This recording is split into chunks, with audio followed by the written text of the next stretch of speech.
The Gospel according to St. Matthew chapter 10, verse 16. See, I'm sending you out like sheep into the midst of wolves. So be wise as serpents and innocent as doves. ചെന്നായ്കളുടെ നടുവിൽ കുഞ്ഞാടുകളെ പോലെ ഞാൻ നിങ്ങളെ അയക്കുന്നു. ആയതിനാൽ പാമ്പിനെ പോലെ ബുദ്ധിയുള്ളവരും പ്രാവിനെ പോലെ നിഷ്കളങ്കരും ആയിരിപ്പിൻ. As we journey through the Apostles' Fast, our Lord Jesus Christ's words remind us of both the weight and wonder of our calling.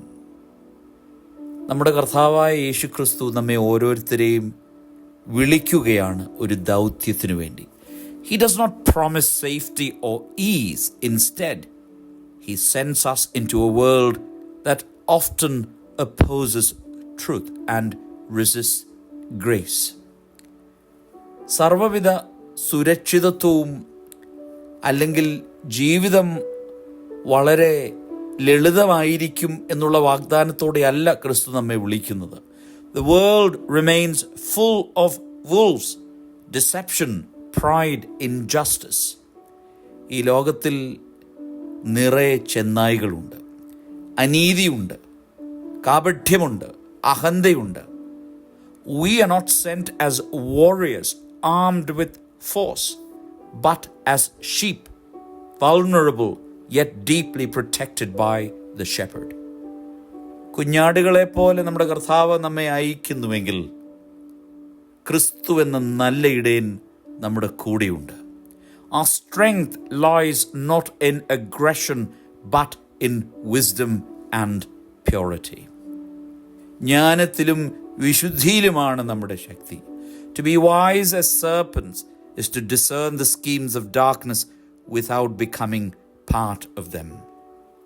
പാമ്പിനെ പോലെ ബുദ്ധിയുള്ളവരായിരിപ്പിൻ എന്ന് കർത്താവ് പറയുമ്പോൾ ഈ ലോകത്തിൻ്റെ അന്ധകാരത്തെ തിരിച്ചറിയുവാനുള്ള വിവേകം ലഭ്യമാകുക എന്നുള്ളതാണ്. To be harmless as doves is to carry the light of Christ with gentleness, not compromise. പ്രാവിനെ പോലെ നിഷ്കളങ്കരായിരിപ്പിൻ എന്ന് കർത്താവ് പറയുമ്പോൾ ക്രിസ്തുവിൻ്റെ പ്രകാശം ലോകത്തിന് കാണിച്ചു കൊടുക്കുക, യാതൊരു വിട്ടുവീഴ്ചയും വരുത്താതെ. This fast is more about abstaining from food.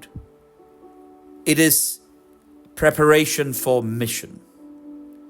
ഇത് ദൗത്യത്തിനായിട്ടുള്ള ഒരുക്കകാലമാണ്.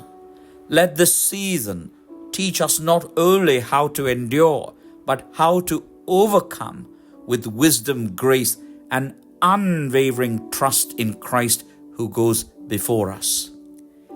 ഈ ലോകത്തിൻ്റെ കാപഠ്യത്തെ നാം ജയിക്കുന്നത് ക്രിസ്തുവിലുള്ള പരിപൂർണ ആശ്രയത്തിലൂടെ മാത്രമാണ്. Abba Moses the Black said, quote, "If you have humility, you're like the earth, all things fall upon you, and you are not troubled," end quote. വിനയത്തിലൂടെ ഈ ലോകത്തെ നമുക്ക് ജയിക്കുവാൻ സാധ്യമാകും. True apostolic living is to carry the gospel, to be wise against evil, but gentle with souls. ക്രിസ്തുവിൻ്റെ സുവിശേഷം ലോകത്തിന് നമ്മുടെ ജീവിതത്തിലൂടെ നമുക്ക് കാണിച്ചു കൊടുക്കുവാൻ സാധ്യമാകണം. May our fasting cleanse us and may our lives be holy. ഈ നോമ്പിലൂടെ നാം വിശുദ്ധീകരിക്കപ്പെടണം. നമുക്ക് പ്രാർത്ഥിക്കാം.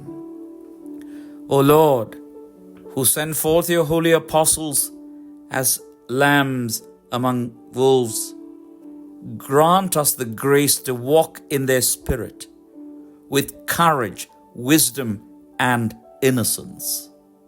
Purify our hearts, guide our steps, and strengthen us for your work. കർത്താവേ, ശിഷ്യന്മാരെ പോലെ ധൈര്യത്തോടും ജ്ഞാനത്തോടും നിഷ്കളങ്കതയോടും നടക്കുവാൻ ഞങ്ങൾക്ക് സാധ്യമാകണമേ.